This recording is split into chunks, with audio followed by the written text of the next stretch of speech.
Bonjour tout le monde, je me présente, je m'appelle Lucas Banovic. Je suis le papa de 3 enfants, en tout cas bientôt 3 enfants en juillet. Et j'aimerais aujourd'hui vous partager un message sur la guérison. Et avant, voilà, j'aimerais remercier Jean-Luc de tous les efforts fournis pour cette conférence, pour ce temps qui est vraiment important, où on voit vraiment des gens guéris, des gens restaurés, mais on voit aussi vraiment des ministères de guérison se lever.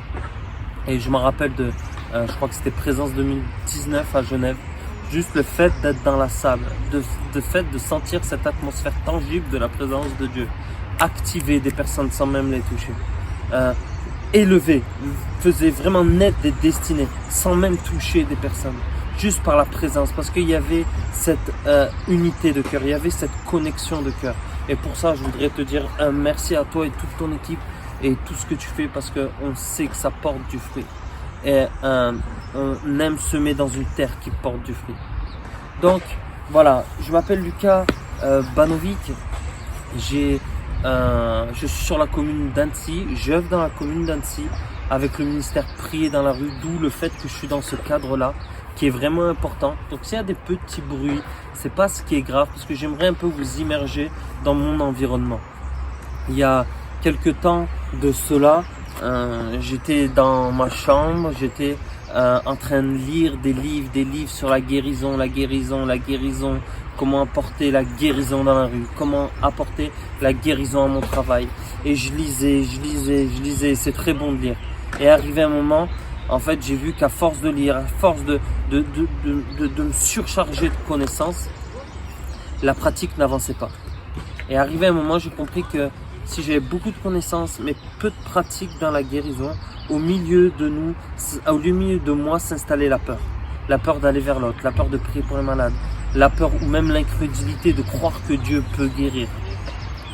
Et cet environnement-là, en fait, c'est vraiment l'environnement que là où Dieu m'a placé pour voir ces choses s'établir. Alors je me rappelle, pour commencer, pour vous encourager dans la guérison, je me rappelle d'être un matin avec mon premier enfant. Et il criait, et je comprenais pas pourquoi. J'ai senti à ce moment-là Dieu me pousser et me dire,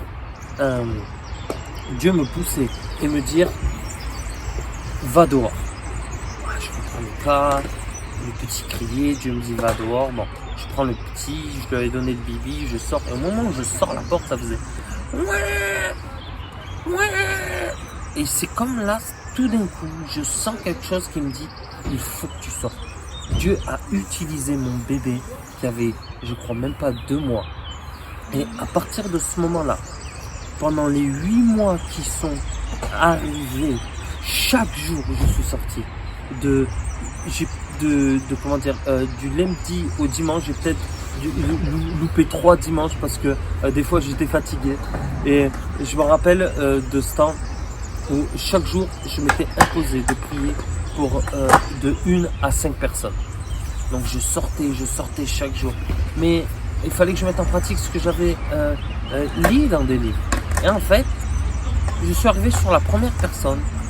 J'ai dit excusez-moi, il m'a dit oui. J'ai dit est-ce que vous avez une douleur quelque part? Il me dit oui, j'ai une douleur au coude. Je m'en rappellerai toujours. Je prie, la personne est totalement guérie. Je continue, je croise une autre personne qui a un problème à l'épaule, qui était comme ça. Donc la meilleure des paroles de connaissance. J'ai pas besoin de la deviner, elle est devant moi. Donc j'arrête la personne, je fais vous avez de douleur à l'épaule, elle me dit oui. Et je commence à prier pour elle. Et en fait, j'ai remarqué, en fait il fallait juste demander. Et quand je demandais, les personnes étaient guéries. Et là j'ai commencé un cheminement où en fait j'ai eu ce besoin, j'ai senti ce besoin d'amener la guérison et de prier pour que les gens rencontrent Jésus. J'avais ce besoin intérieur à l'intérieur de moi. Alors j'ai commencé à le faire, je l'ai fait, j'ai apporté la guérison, j'ai vu des choses extraordinaires. Et arrivé un moment, j'ai réalisé que je voulais plus produire la guérison que d'aimer les gens. Quand mon objectif est de produire la guérison, pas que c'est mauvais en soi, mais en fait, j'oubliais de présenter Jésus. Je présentais tellement la guérison, je priais tellement pour les gens que je trouvais satisfaction dans ça, mais arrivé un moment, j'ai réalisé que si ma perception est que les gens soient guéris, les gens vont être guéris. Si ma perception quand je sors, et c'est que à travers la guérison, les gens rencontrent Jésus, alors Jésus devient une personne à rencontrer.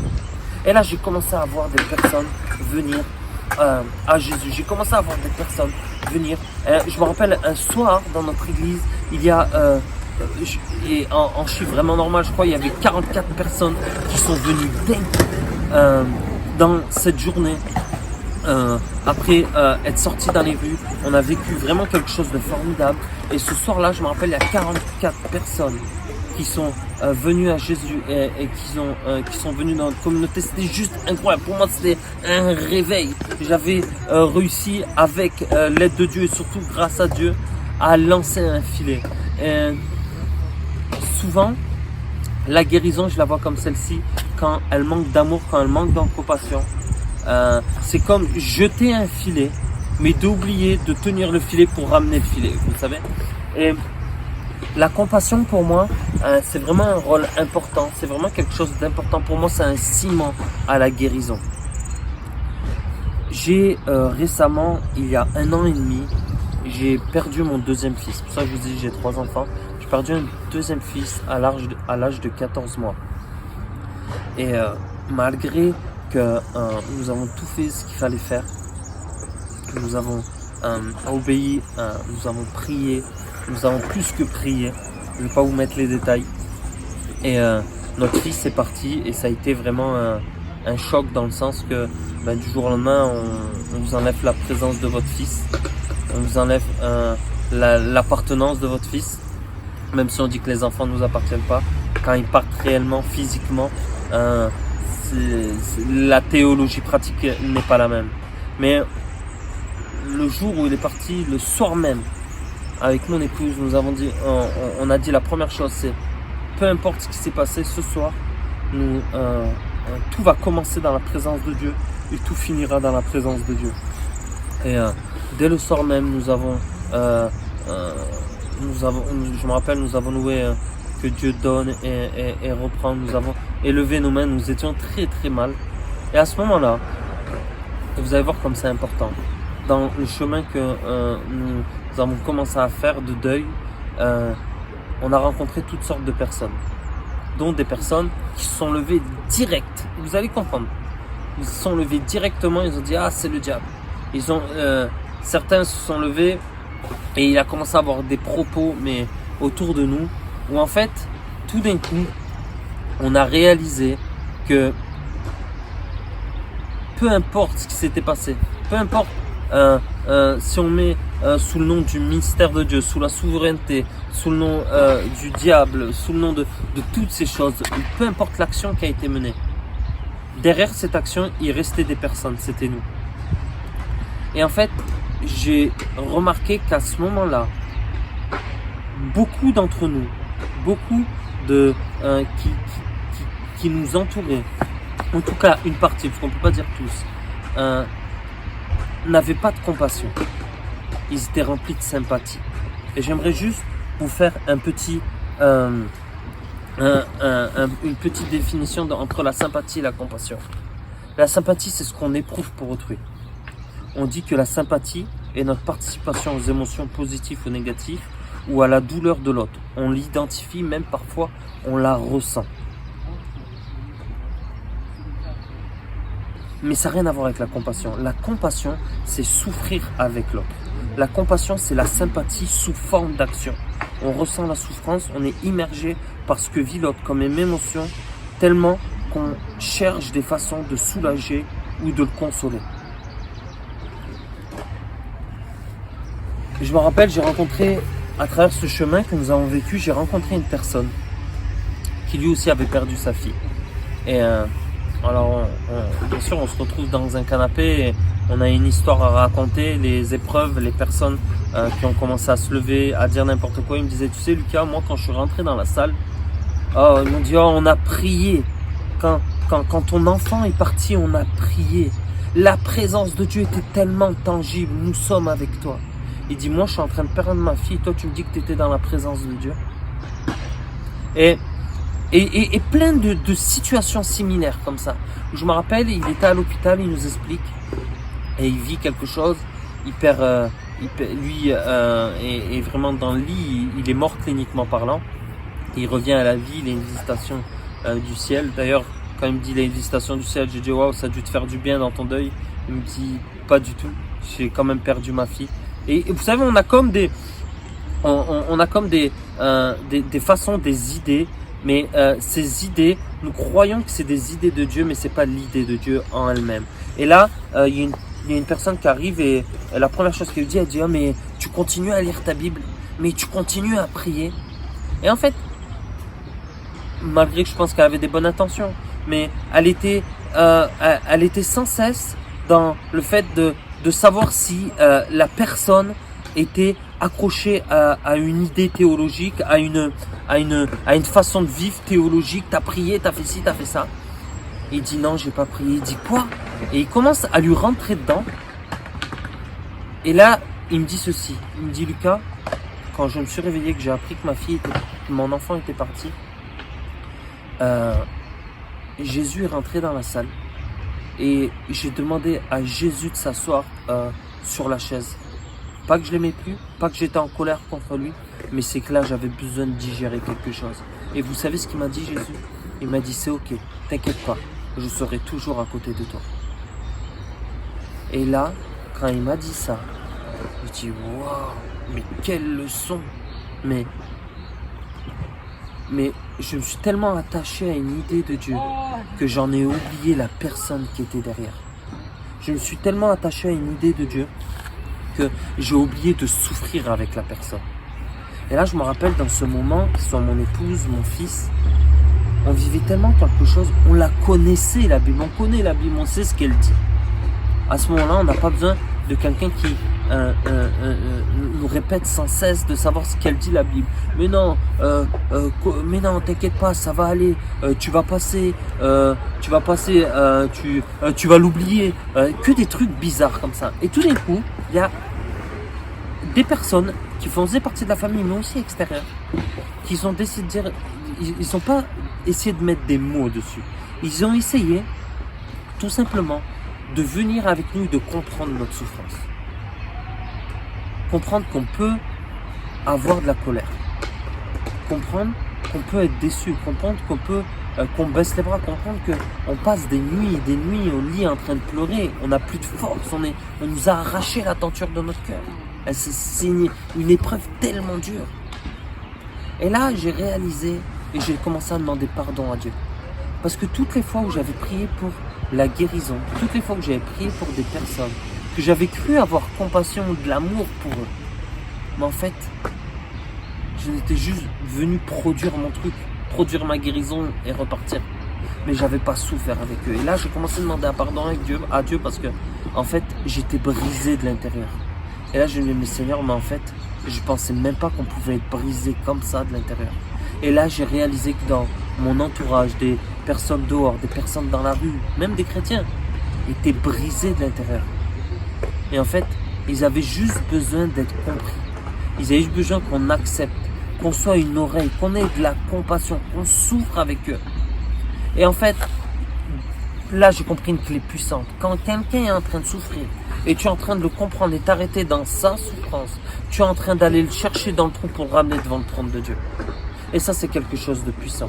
Jésus est l'image, et j'allais dire prototype, et l'image par excellence. Il est venu, il a donné sa vie pour nous. Il a eu compassion de nous. Le Père a eu compassion de nous. Il s'est séparé de son Fils. Il a donné son Fils. Croyez-moi, je sais ce que c'est de se séparer. Et croyez-moi, c'est quelque chose qui vient, qui touche vraiment les tripes. Mais Jésus ne l'a pas fait pour lui. Il n'a pas fait pour son intérêt. Il l'a fait pour l'intérêt des autres. Afin qu'on ne souffre pas éternellement en enfer. Il a voulu qu'on soit réconcilié avec Dieu. Et pour cela, il s'est donné totalement. Notre job, et c'est important, on peut pas, je comprends, certains vont me dire, oh, mais Lucas, t'imagines si on commence à avoir compassion de tout le monde et s'arrêter pour tout le monde, il faut vraiment pouvoir le porter, il faut même avoir un appel. Alors je comprends que On ne peut pas avoir compassion, on ne peut pas s'arrêter pour tout le monde, surtout dans des grosses conférences. On prie pour les gens, ils sont guéris. Mais je ne dis pas qu'il faut s'arrêter pour tout le monde. Mais c'est que dans chaque situation, dès qu'on le peut, il est important de s'arrêter pour comprendre ce que la personne vit. Il est important d'avoir de la compassion pour cette personne. Il est important d'essayer de mettre des mots sur ce qu'elle est en train de vivre, mais surtout de l'écouter, d'écouter ses mots M-A-U-X et d'essayer de lui donner des mots M-O-T pour la rassurer, pour la consoler, pour vraiment qu'elle soit touchée vraiment par l'amour de Dieu. Et vous savez, quand on va dans les rues, on parle avec les personnes, il y a beaucoup qui partent prêcher et qui prêchent, et c'est bien. Mais j'ai réalisé le jour où j'ai commencé à aimer des personnes, où j'ai commencé à m'investir dans des personnes, dans ma vie de tous les jours. Mais les gens ont commencé à venir à Jésus. Parce que mon intérêt n'était pas qu'ils viennent à Jésus. Mon intérêt, c'est qu'ils sentent l'amour de Dieu. Qu'ils sentent que je les aime tellement, que je leur produis tellement d'amour, mais qu'ils se disent, mais lui, il a vraiment aucun intérêt il a aucun intérêt à m'aimer. Mais pourtant, il m'aime. Et ça, c'est quelque chose qui est vraiment important dans la guérison. Pour moi, ça fait partie de l'identité. Pour moi, ça fait partie de l'arc et de la flèche. Vous savez, on peut avoir la flèche pour guérir tous les malades. On peut même avoir l'arc, mais si on n'a pas la cible, si on n'a pas le but final, qui est que tout homme soit réconcilié avec Dieu. Le plus grand des miracles, c'est d'avoir la vie éternelle. Et je me rappelle ce que Jean-Luc, on parlait dernièrement, et il me dit, tu sais Lucas, il y a beaucoup de gens qui sont guéris, même parfois beaucoup dans le staff, ils voient des guérisons, ou dans les gens qui vraiment complètent le staff, les intercesseurs, toutes ces choses. Et il dit, c'est glorieux. Il me dit, mais mon cœur est serré pour ceux et celles qui repartent pas avec leur guérison, qui sont encore en processus de guérison. Et quand j'entends ça, je me dis, waouh, là il y a de la compassion. Il n'y a pas juste de la production, de la productivité ou du devoir faire, vous savez.